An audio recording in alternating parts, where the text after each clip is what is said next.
What's up with you? What's your problem? Just spit it out. These are common things I hear around my Asian American household whenever I am, or any of my siblings, have trouble dealing with our mental health issues around our traditional Vietnam-born mother. I'm not saying necessarily that all Asian parents don't understand the complexity of mental illness, but rather, this is my own experience dealing with mental health and the lack of accessibility I had. So here's my story. Yeah, I'm Phan's story. My life from age 1 to age 12 seems like just a happy memory back then when we were all innocent and it was all love in the Phan household. I only remember the brightest and fondest of memories. I remember playground swings, I remember mac and cheese, I remember racing against my older sister to the TV remote in which she would always get it and I'd be stuck watching Hannah Montana for hours and hours. And most importantly, I remember my mom telling me goodnight, I love you before I went to sleep. And then at the age of 13, a sort of switch flipped off. It seemed almost random, but there'd be moments that would occur at least a few times in a week where I'd become hopeless in terms of family, friends, athletics, academics, and overall just my future itself. So around the age of 14, in a moment of desperation, and really I just wanted to see how my mom would react and handle with a situation like this, I asked her, "Mom, can I ask you a pretty serious question?" Some would expect my mom to be open to helping and being like, "Well, yeah, sure, I can help you, I got you." But that wasn't the case. She shut me down with a quick and snappy no, and then she proceeded to laugh like it was a joke. And then from there, it was just one really awkward and silent car ride back from Taekwondo. And although it was only a 5-minute car ride, it felt like an eternity, waiting and hoping for her to magically say, "Oh, I was just kidding about that now. I'm actually going to be here for you and here to support you."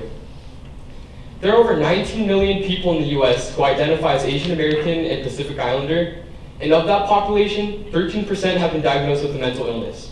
And that isn't even taking into account of those who haven't even sought professional help yet.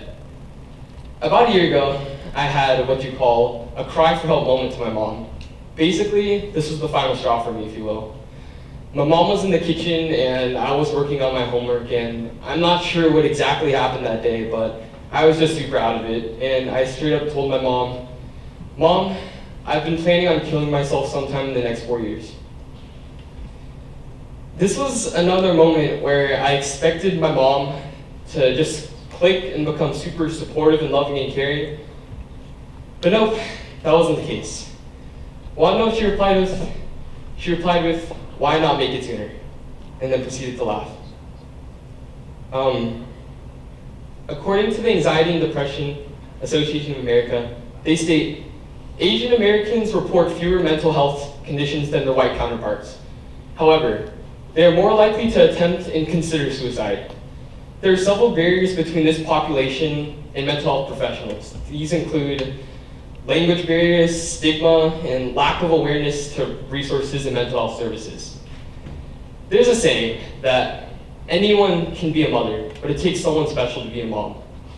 I completely agree with this statement, but what I believe qualifies you as a mom is this perfect balance of sufficient emotional care and physical care. An example of my mom physically caring for me is how she always keeps food on the table, or how she keeps a roof above my head, or how she always brings me bubble tea whenever I finish a bunch of homework or I do good on the test. All these things I'm super grateful, but this mixture of physical care and emotional neglect is what causes me to feel uncomfortable and awkward when talking to her about serious topics like this. In fact, the idea of depression and mental illness itself is viewed as basic sadness or basic weakness amongst the Asian parent norm. I was able to talk to my cousin about this, and what they told me is that their mom told them at a pretty young age also that depression is for the weak and they're for the losers of life. This is where it sort of clicked to me that I'm really not the only person going through this kind of thing, and so I just sat back down and I asked myself, okay, who do I usually talk to from a day-to-day basis that could be going through something as similar as this? So I started talking to my close friends more, who are Asian, about their mental health and who do they usually talk to about this kind of thing.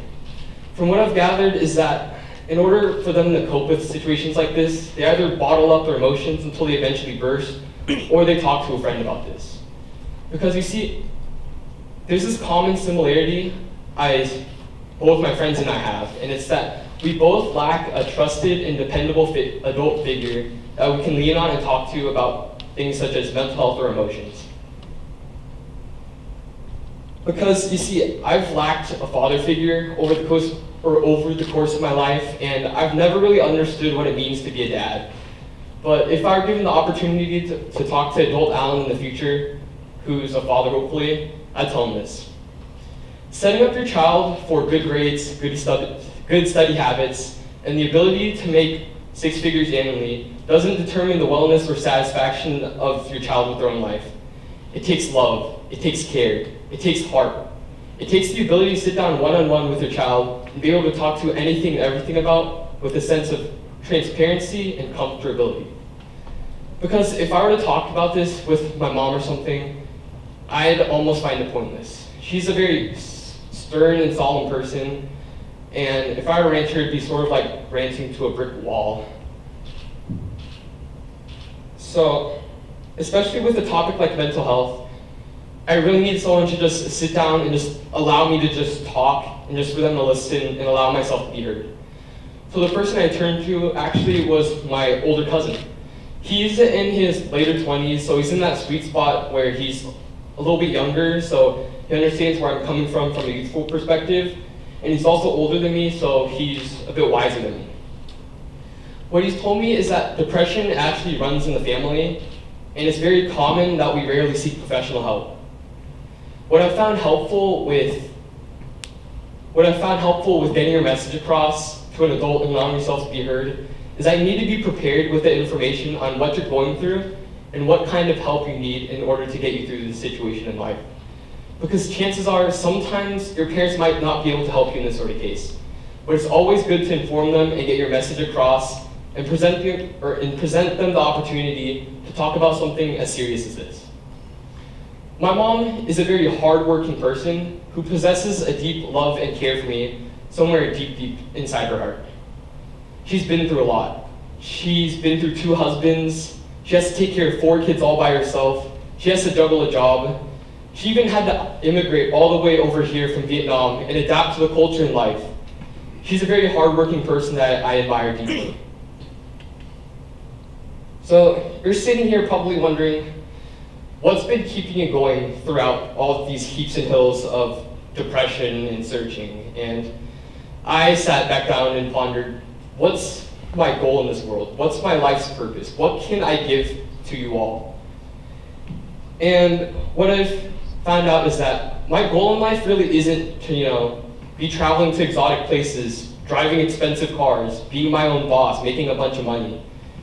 My goal in life is to create a stable and happy family. In the future, I hope it's a place where my children can consider home a safe haven. I want it to be a place where if they mess up, instead of them being like, oh my gosh, dad's gonna kill me, instead they can be like, oh my gosh, I need to call dad immediately.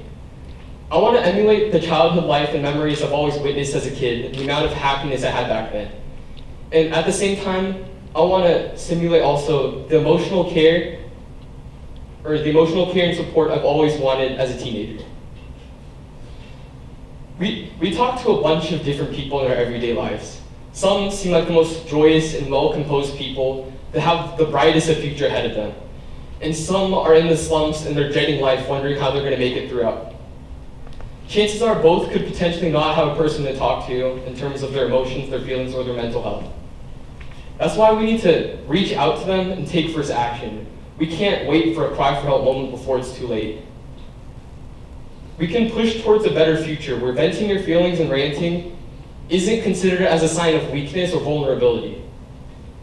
Rather, I want it to be where it shows we trust the person. We have a sense of security with them. So, reach out, take first action, and then the rest is just history. Thank you.